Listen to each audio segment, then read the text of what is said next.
اعوذ باللہ من الشیطان الرجیم، بسم اللہ الرحمن الرحیم۔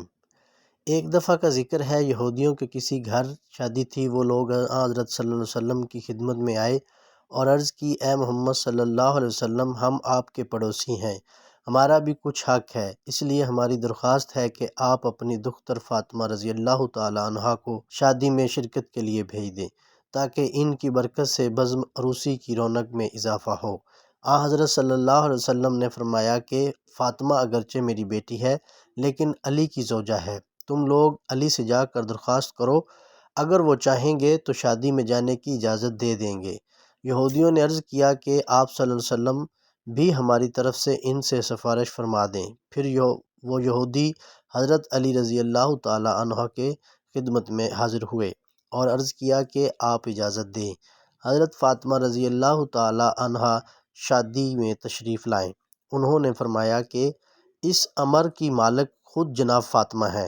اس کے بعد یہودی نے جس کے گھر شادی تھی، حضرت فاطمہ رضی اللہ تعالی عنہ کے دروازے پر آواز دی، اے بنت رسول، میری لڑکی کی شادی ہے، اگر آپ تشریف لے چلیں تو میری عزت بڑھ جائے گی۔ حضرت فاطمہ رضی اللہ تعالی عنہ نے فرمایا کہ جناب امیر المومنین سے اجازت لے لو تو چلوں۔ یہودی نے کہا کہ میں رسول اللہ صلی اللہ علیہ وسلم اور شیر خدا کی خدمت میں گیا تھا، سب ہی نے آپ کو مختار کیا ہے۔ حضرت فاطمہ رضی اللہ تعالی عنہ نے یہ سن کر متفکر ہوئیں۔ اتنے میں جناب رسول اللہ صلی اللہ علیہ وسلم خود تشریف لائے۔ حضرت فاطمہ رضی اللہ تعالی عنہ نے فرمایا، بابا جان، یہودیوں کے ہاں سے آدمی آیا ہے، آپ صلی اللہ علیہ وسلم کیا فرماتے ہیں، اس کے گھر جائیں یا نہ جائیں؟ آپ صلی اللہ علیہ وسلم نے فرمایا، فاطمہ تمہاری مرضی ہے۔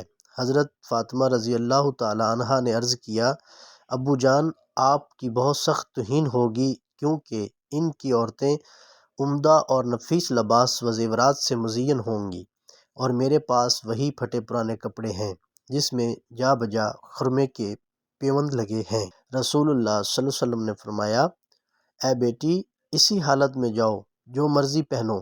چنانچہ سیدہ فاطمہ رضی اللہ تعالی عنہ جانے کو تیار ہو گئیں۔ ادھر یہودیوں نے اپنی عورتوں کو زیورات و ملبوسات سے خوب آراستہ کیا، کیونکہ وہ جانتے تھے کہ حضرت فاطمہ رضی اللہ تعالی عنہ کے پاس لباس اور زیورات تو قطعاً نہیں ہے، وہ تو اپنے پرانے پیوند لگے ہوئے لباس میں شریک شادی ہوں گی، تو سب کی نگاہوں میں سبک و حقیر ہوں گی۔ ادھر اللہ تعالیٰ نے اپنی کنیز خاص کے لیے حضرت جبرائیل علیہ السلام کے ذریعے سے جنت کے ایسے ملبوسات اور زیورات بھیجے کہ جن کی مثل و نظیر دنیا میں نہ تھی۔ حضرت فاطمہ رضی اللہ تعالی عنہ کو زیورات و خلعت سے آراستہ کیا گیا اور کچھ دیگر خواتین کے ساتھ حضرت فاطمہ روانہ ہوئیں۔ کچھ حوریں دائیں اور بائیں اور کچھ پیچھے اور کچھ آگے روانہ ہوئیں۔ اس شان سے سیدنا فاطمہ رضی اللہ تعالی عنہ کی سواری یہودی کے مکان پر پہنچی۔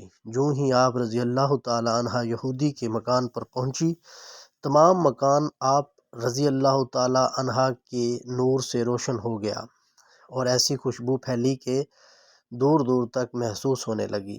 یہ تجمل وقار دیکھ کر تمام یہودی عورتیں بے ہوش ہو گئیں۔ تھوڑی دیر کے بعد سب کو ہوش آیا مگر دلہن کو ہوش نہ آیا۔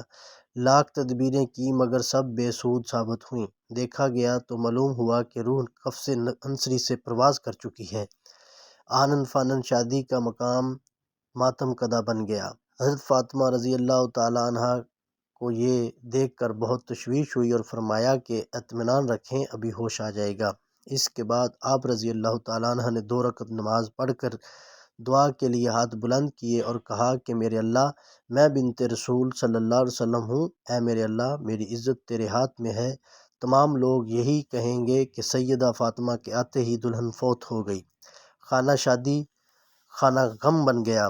کچھ دیر نہ گزری تھی کہ آپ رضی اللہ تعالی عنہ کی دعا قبول ہو گئی اور دلہن کلمہ شہادت پڑھتی ہوئی اٹھ بیٹھی اور کہنے لگی، میں شہادت دیتی ہوں کہ اللہ ایک ہے، نہ اس کا کوئی شریک ہے، محمد صلی اللہ علیہ وسلم حق رسول ہیں، اور حضرت فاطمہ رضی اللہ تعالی عنہ ان کی دختر ہیں۔ آپ رضی اللہ تعالی عنہ مجھ کو مذہب اسلام کی تعلیم فرمائیں، اور اسی طرح صدق دل سے وہ عورت مسلمان ہو گئی۔